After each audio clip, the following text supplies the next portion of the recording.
How could one choice turn a perfect garden into a place of fear? Eden had known no shame, no hiding, and no distrust.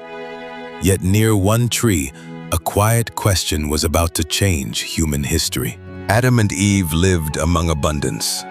Every river, fruit, creature, and sunrise testified to generous care.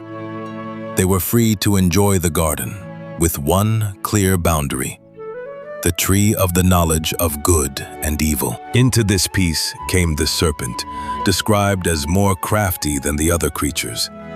It did not begin with force. It watched, waited, and approached Eve where trust could be turned into suspicion. Its first weapon was a question. Had God really forbidden every tree? The words enlarged one boundary until it seemed that all generosity had disappeared. Temptation began by making goodness sound restrictive. Eve answered that the garden's fruit was freely available, except for the tree in its center. She understood that crossing that boundary would bring death, yet the serpent kept pressing against what God had said. The serpent openly denied the warning. It suggested that God was withholding wisdom and protecting his own position. Trust was recast as naivete, while disobedience was presented as courage, insight, and freedom. Now the fruit seemed good for food, beautiful to the eyes, and desirable for gaining wisdom. Nothing about its surface revealed the cost. The choice looked small because temptation kept the consequences outside the frame. Eve reached out, took the fruit, and ate. She gave some to Adam, who was with her, and he ate as well. The boundary was crossed not by accident, but through a choice made together. The promised freedom collapsed into shame. Their eyes were opened, but not in the way they had imagined.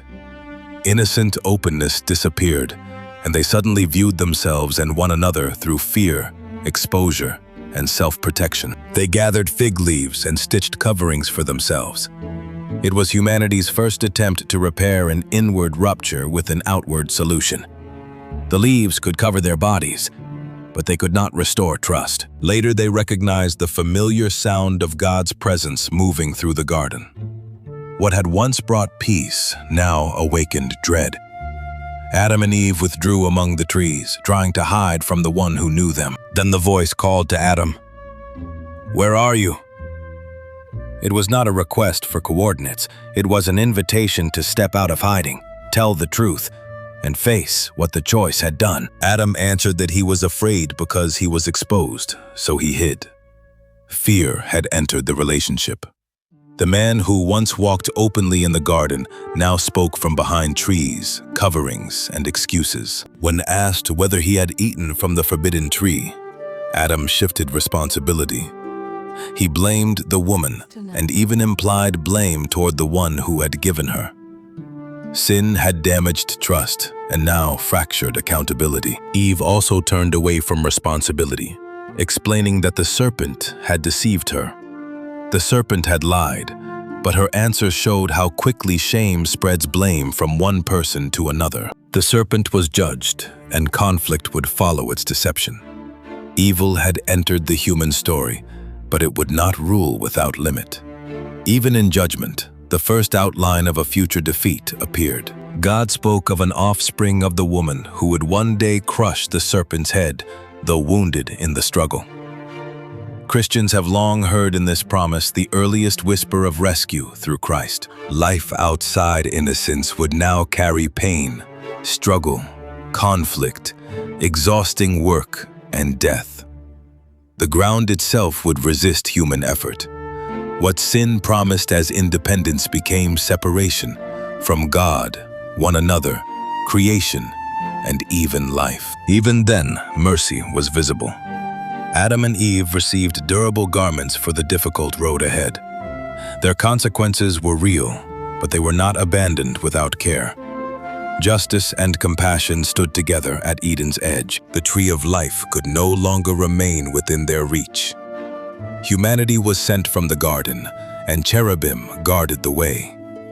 Endless life in a broken condition would not be allowed to become their future. Adam and Eve stepped beyond Eden into an unfamiliar world. Behind them lay the home they had known, Ahead lay soil, sorrow, family, labor, and uncertainty. Warm garden light faded into the cold blue of exile. Genesis 3 reveals temptation's pattern. It questions God's word, shrinks his generosity, hides the cost, and promises freedom without trust. Then, after the choice, it answers shame with hiding and failure with blame. Yet God's first response was to seek the people who were hiding. He exposed the truth, named the consequences, clothed their vulnerability, and planted a promise of victory. Human rebellion did not silence divine mercy. The garden was lost, but hope was not. The story of rescue had begun.